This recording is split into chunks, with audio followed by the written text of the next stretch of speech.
আপনি কি একজন সচেতন নাগরিক? আপনি কি পণ্য ক্রয়ের উপর ভ্যাটের চালান বুঝে নেন?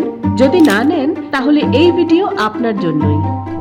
নামি দামি সুপার শপ, বিলাসবহুল শপিং মল এবং পরিচিত ব্র্যান্ডের দোকানগুলো থেকে নিয়মিত পণ্য কেনেন আপনি?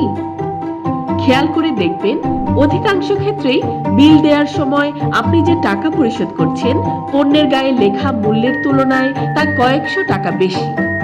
রাষ্ট্রকে ভ্যাট দেওয়ার কথা বলে এই অতিরিক্ত অর্থ নিচ্ছে প্রতিষ্ঠানগুলো, কিন্তু তারা আপনাকে ভ্যাটের চালান রসিদ দেয় কি? যদি না দেয়, জেনে রাখবেন আপনি রাষ্ট্রকে ভ্যাট হিসেবে অতিরিক্ত যে অর্থ দিচ্ছেন তা কিন্তু রাষ্ট্রীয় কোষাগারে যাচ্ছে না, তবে বিক্রেতারা ঠিকই আপনার কাছ থেকে ভ্যাট আদায় করছে। তাই একজন সচেতন নাগরিক হিসেবে প্রত্যেক ক্রেতার দায়িত্ব হলো ভ্যাটের রসিদ বুঝে নেওয়া। বিক্রেতাদের কর ফাঁকি প্রতিরোধে এগিয়ে আসুন।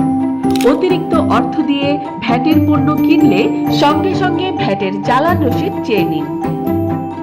রাষ্ট্রীয় কোষাগারে ভ্যাট জমা নিশ্চিত করুন। সচেতন ও স্মার্ট নাগরিকদের হাত ধরেই গড়ে উঠবে স্মার্ট ও সমৃদ্ধ বাংলাদেশ।